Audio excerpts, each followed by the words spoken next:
ഫ്രാൻസിലെ പാരീസിൽ സ്ഥിതി ചെയ്യുന്ന ചരിത്രപ്രസിദ്ധമായ ദേവാലയമാണ് നൊട്രാഡാം കത്തീഡ്രൽ.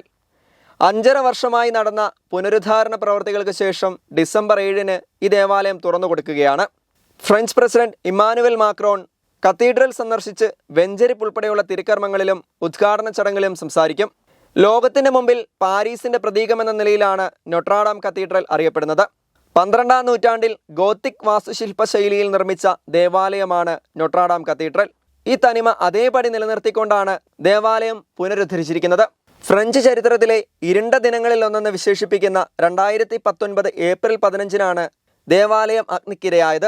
കത്തിയ കത്തീഡ്രലിൻ്റെ പുനരുദ്ധാരണത്തിനായി സർക്കാർ തന്നെ നേരിട്ടിടപെടുകയായിരുന്നു. അത്രത്തോളം ചരിത്ര പ്രാധാന്യമുള്ളതാണ് ദേവാലയം. ഇതിനായി 840 ദശലക്ഷം യൂറോയാണ് സംഭാവനയായി ലഭിച്ചത്.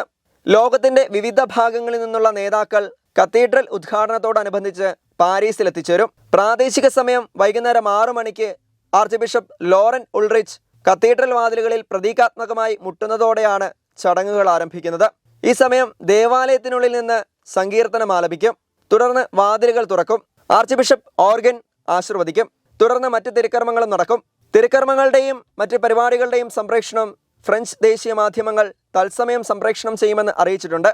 ദേവാലയത്തിലെ ആദ്യ വിശുദ്ധ കുർബാന അർപ്പണം ഡിസംബർ 8-ാം തീയതി പ്രാദേശിക സമയം രാവിലെ 10:30-നാണ് നടക്കുക.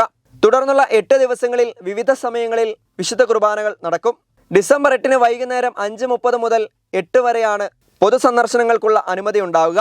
ഡിസംബർ 1 കത്തീഡ്രലിൻ്റെ website, social media, mobile application എന്നിവ വഴി സൗജന്യ ഓൺലൈൻ ബുക്കിംഗ് ലഭ്യമാക്കും. ബുക്കിംഗ് ഇല്ലാതെ എത്തുന്നവർക്കായി ഒരു ക്യൂ മാറ്റിവെക്കും. അടുത്ത വർഷം ഫെബ്രുവരി മുതൽ മാത്രമേ ഗ്രൂപ്പ് സന്ദർശനങ്ങൾക്ക് പ്രവേശനം നൽകൂ എന്നും ഫ്രഞ്ച് അധികൃതർ അറിയിച്ചു.